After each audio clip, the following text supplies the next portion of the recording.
علیکم، آپ دیکھ رہے ہیں کے نیوز ایچ ڈی۔ میں ہوں حارث علی شاہ گیلانی۔ چلتے ہیں آج کی اہم خبروں کی طرف۔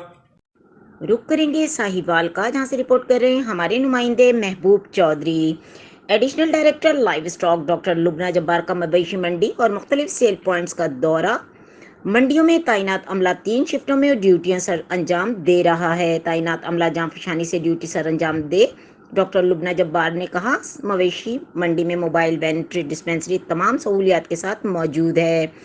خرید و فروخت کرنے والوں کا انتظامات پر اطمینان کا اظہار۔ محکمہ لائیو اسٹاک کا عملہ دن رات عوامی خدمت میں مصروف ہے۔ روزانہ 1000 سے زائد جانوروں پر اسپرے کیا جا رہا ہے۔ مزید خبروں اور اپڈیٹس کے لیے ہمارے ساتھ رہیے گا۔ تب تک کے لیے اپنا خیال رکھیے گا۔ اللہ حافظ۔